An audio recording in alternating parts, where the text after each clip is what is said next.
If you think loving your face is about confidence, this might quietly challenge everything you believe. There's a moment most of us know well. You catch your reflection unexpectedly on a dark phone screen, in a store window, in a photo you didn't approve, and something inside tightens. Not hatred, not panic, just a soft, familiar disappointment. You move on with your day, but the feeling lingers. Why does something so small carry so much weight? Psychology has a term for what's happening here, though we rarely notice it. Your brain isn't reacting to your face, it's reacting to a story it learned to tell about your face. From early childhood, the human brain builds identity through feedback. Mirrors come later, people come first. Research in social development shows that children learn who they are through reflected appraisals, how others look at them, respond to them, pause on them. Over time, your face becomes more than a physical feature. It becomes a social signal. A prediction machine starts running quietly in the background.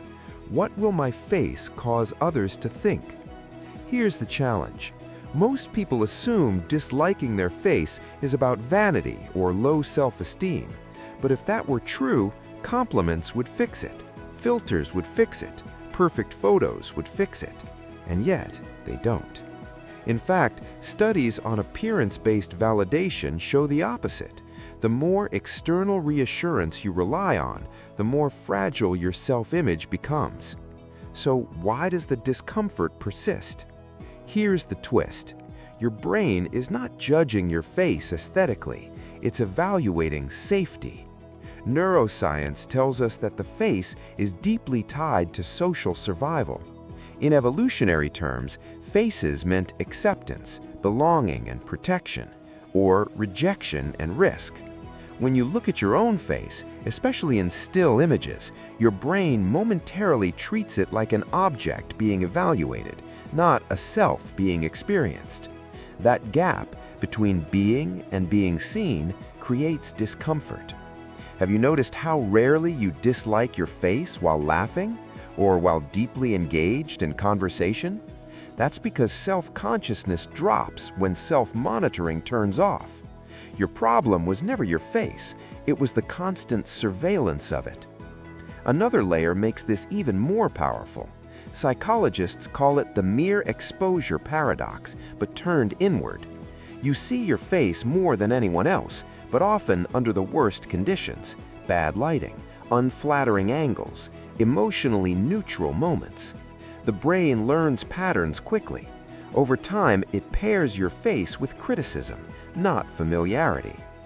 So how do you actually begin to love your face? Not by forcing affirmations, not by pretending you don't care. Real psychological change happens when meaning shifts.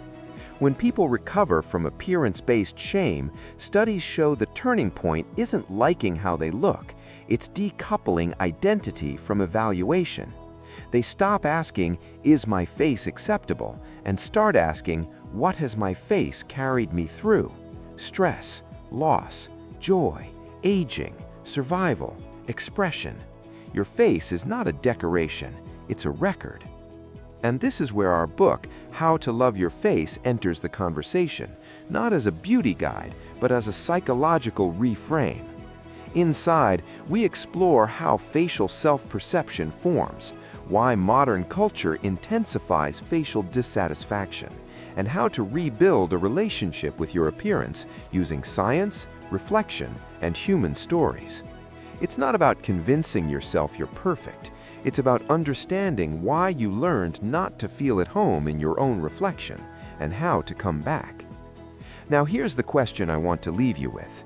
If your face tells the story of your life, who taught you to read that story as a flaw instead of a history? That question changes everything. If this resonated, the book How to Love Your Face is available now on Amazon, and it goes much deeper into the psychology you felt today. And if you're curious about what happens when self-image quietly controls your decisions, relationships, and confidence without you noticing, that's what we explore next.